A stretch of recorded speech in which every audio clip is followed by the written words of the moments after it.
Maliens, mes chers compatriotes,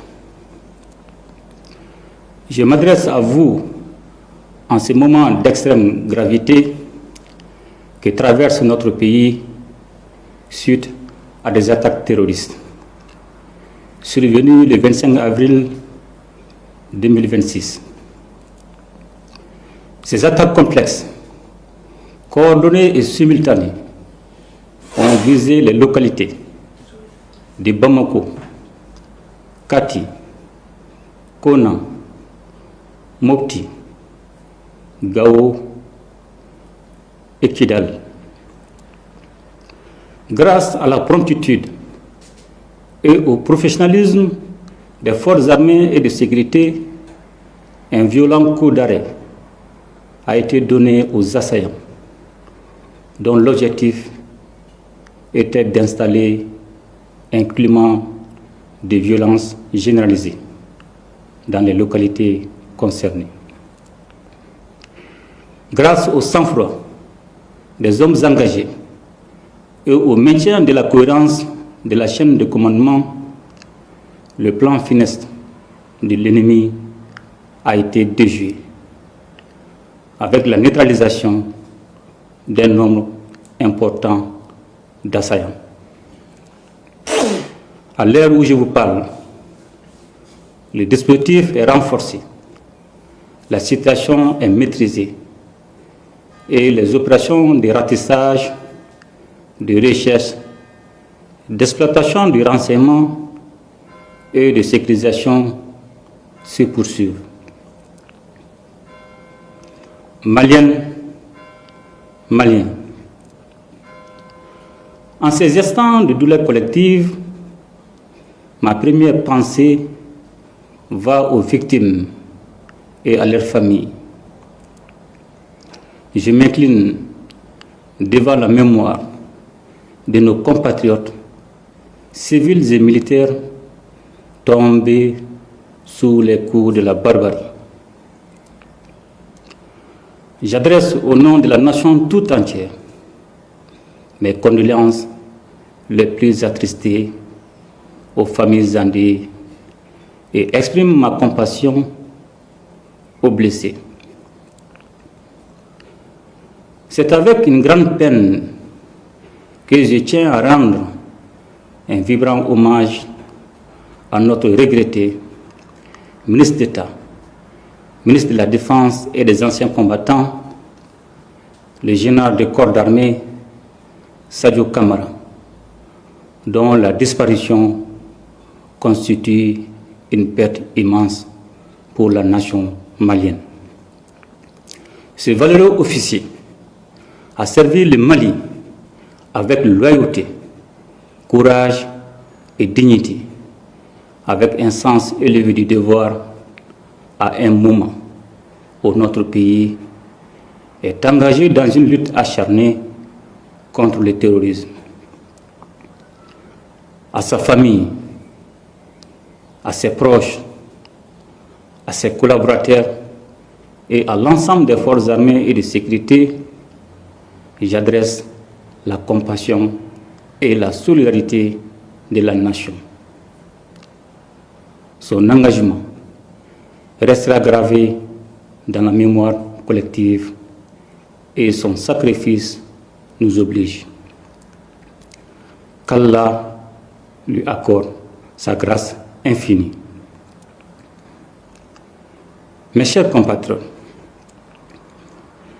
ces attaques ne sont pas des faits isolés, elles s'inscrivent dans un vaste plan de déstabilisation conçu et exécuté par les groupes armés terroristes et les sponsors internes et externes qui leur fournissent du renseignement et des moyens logistiques. C'est le lieu de raffirmer la ferme volonté du Mali de maintenir le cap de sa refondation. Notre peuple a fait un choix, celui de la souveraineté et de la dignité qui symbolise la prise en main de son destin. Ce choix est l'expression d'une volonté nationale affirmée et assumée. Il a un prix et nous en sommes conscients. Bien que dur par sa nature, ce choix est le seul chemin qui vaille si nous voulons offrir à nos enfants un avenir libre, juste et prospère. Maliennes, Maliens, les épreuves que nous traversons en ces temps difficiles ne sont en réalité que des embûches sur la voie noble qui mène à la prospérité. Nous devons garder à l'esprit que c'est dans l'épreuve qu'une nation doit conforter sa cohésion et son unité. Un sursaut national est aujourd'hui indispensable et nous devons tous, comme un seul homme, nous ériger contre la division et la fracture sociale. Mes chers compatriotes, c'est plus que jamais le moment de faire confiance à vos forces armées et de sécurité engagées dans une lutte complexe contre le terrorisme. Les opérations se poursuivront jusqu'à la neutralisation complète des groupes impliqués et le rétablissement durable de la sécurité sur l'ensemble du territoire national. Je demande également à chaque citoyen, dans chaque quartier, dans chaque fraction et dans chaque village, de faire preuve de vigilance et de responsabilité, appuyer nos services en transmettant par les canaux officiels toute information utile au renseignement et à la prévention. C'est pourquoi je vous exhorte aussi à ne pas céder aux rumeurs, aux messages d'affolement ni aux manipulations. Par ces temps qui courent, la désinformation peut devenir une arme au service des terroristes. Le Mali a besoin de lucidité et non de panique. Je salue, en cette circonstance, la synergie d'action au sein de la Confédération des États du Sahel, dont la force unifiée œuvre sans relâche à la pacification de notre espace. Je tiens également à reconnaître la qualité de la coopération avec nos partenaires stratégiques, notamment la Fédération de Russie.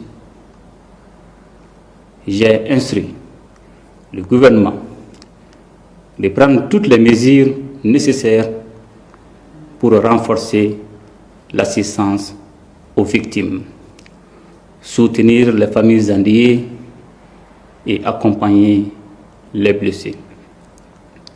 La solidarité nationale ne doit pas être un vain mot, elle doit être un geste, une présence, un soutien concret. Aucune violence, aucune intimidation, encore moins des tentatives désespérées de déstabilisation ne sauront inverser la marche de notre pays. La refondation se poursuivra, la souveraineté se consolidera, notre peuple, debout et résilient comme jamais, triomphera de cette épreuve. Qu'Allah bénisse le Mali et protège les Maliens